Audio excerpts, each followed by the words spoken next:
Hello, everyone, and welcome back to the chess this week after a really long time. But it's good to be back. As we are back after a really long time, we're going to ease our way back in, and this one's going to be a short episode with a few important tournaments and a few personal updates. Starting with the Qatar Masters, which has been easily the most important tournament in the last week. The Qatar Masters was won by Yakubayev. Now, he won a tiebreak against Noribek Abdusaturo, who himself got to the tiebreak on the back of a thrilling win over Arjun Erigaisi. Abdusaturo got an advantage out of the opening, but Arjun fought brilliantly. He managed to equalize and he almost saved the game. But just as he was about to save the game and it was going to be a draw, Arjun blundered in a heartbreaking way.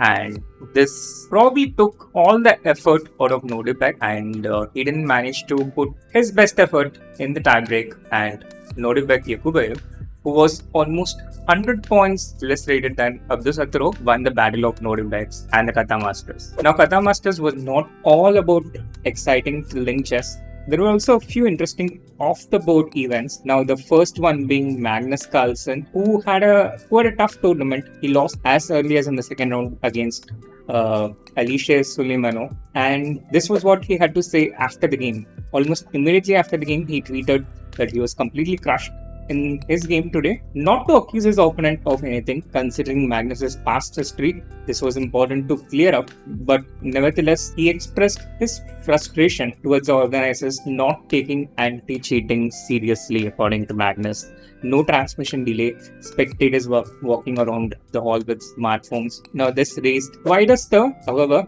the organizers implemented a 15-minute transmission delay from the next round onwards, and also apparently took better care of the smartphones being only used by officials from the next round onwards. Now, this was one incident, and in another incident, Grandmaster Fedosev, who recently switched his federation to Slovenia, he did something which I'm incredibly critical about. He was paired against the Indian FIDE master, Sendil Maran, also in the second round, and he played a really bad game, and his opponent deservedly punished him. And Fedosev then went on to literally abscond from the game, making his opponent wait a whole 94 minutes before he was declared lost on time. I feel this was a really immoral, unethical act from Fedosev. Now, Sendil Maran made an official complaint to the chief arbiter of the event. On the next day, Fedosev was let off with a warning.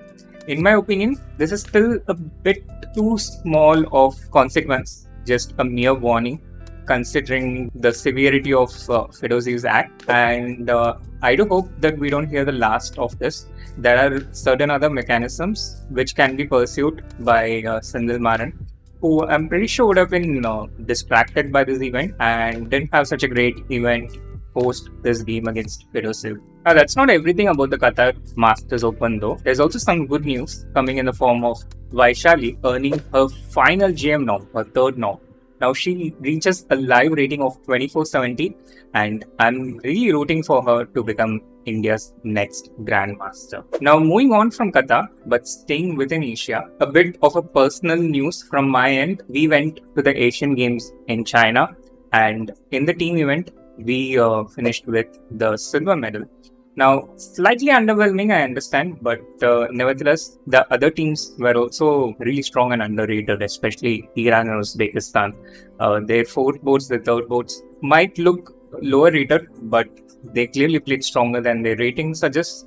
And as we saw in the Qatar Masters Open, where the Uzbeks stole the show, 3 of their players finishing at the top, and the top 2 being the 2 Noribeks, they are going to be our fierce competitors in the years to come, even if their rating can sometimes be low.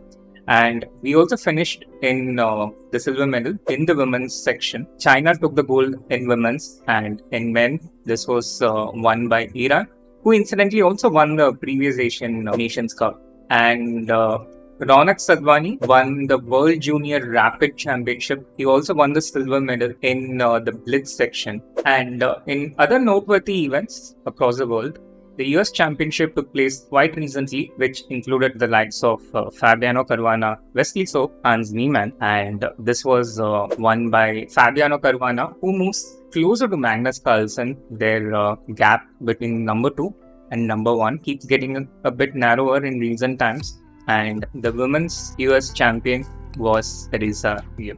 Now, those are some of the chess news from across the world. I'm sure I may have missed a few, but as I mentioned in the beginning, we are taking things a bit slowly after coming back after a long time. And aside from that, a bit of an update on personal front.